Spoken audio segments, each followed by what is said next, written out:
ಹುಟ್ಟುತ್ತ ಅಣ್ಣ ತಮ್ಮಂದರು ಬೆಳೆಯುತ್ತ ದಾಯಾದಿಗಳು ಎಂಬ ಗಾದೆಗೆ ಲೋಕಕ್ಕೆ ನಾವೇ ನಿದರ್ಶನವಾಗಿ ಹೋದೆವಲ್ಲ. ನಮ್ಮದೇ ರಾಜ್ಯವನ್ನು ನಮಗೆ ಕೊಡಲು ಸುಯೋಧನನು ನಿರಾಕರಿಸಿದಾಗ ನಮ್ಮ ಭಾವನಾದ ನಮ್ಮ ದೇವನಾದ ಶ್ರೀಕೃಷ್ಣನು ಸಂಧಾನಕ್ಕಾಗಿ ಸಂಧಾನವನ್ನು ತಿರಸ್ಕರಿಸಿ ಯುದ್ಧವನ್ನೇ ನಿಶ್ಚಯಿಸಿದ್ದಾನೆ.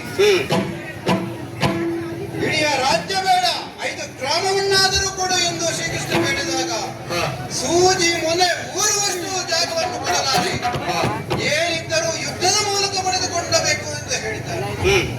ಅಂತೆಯೇ ಈ ಕುರುಕ್ಷೇತ್ರ ಯುದ್ಧವು ಪ್ರಾರಂಭವಾಗಿ ಇಂದಿಗೆ 12 ದಿನವಾಯಿತು. 13ನೇ ದಿನ ಇಂದು. ನಮ್ಮ ಗುಪ್ತಚರರು ಹೇಳಿದ ರೀತಿಯಲ್ಲಿ ದ್ರೋಣಾಚಾರ್ಯರು ಅಭೇದ್ಯವಾದ ಚಕ್ರವ್ಯೂಹವನ್ನು ರಚಿಸಿದ್ದಾರಂತೆ.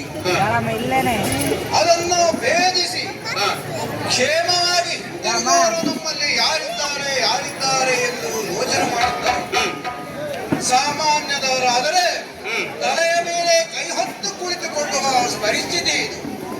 ಆದರೆ ನಾನು ಪಾಂಡ್ಯ ಚಕ್ರವರ್ತಿಯ ಜ್ಯೇಷ್ಠ ಪುತ್ರ ಧರ್ಮರಾಯನಾದ ಕಾರಣ ನನ್ನ ಬೆರಳು ಮೂಗಿನ ತುದಿಗೆ ಬಂದಿದೆ. ಯಾಕೆ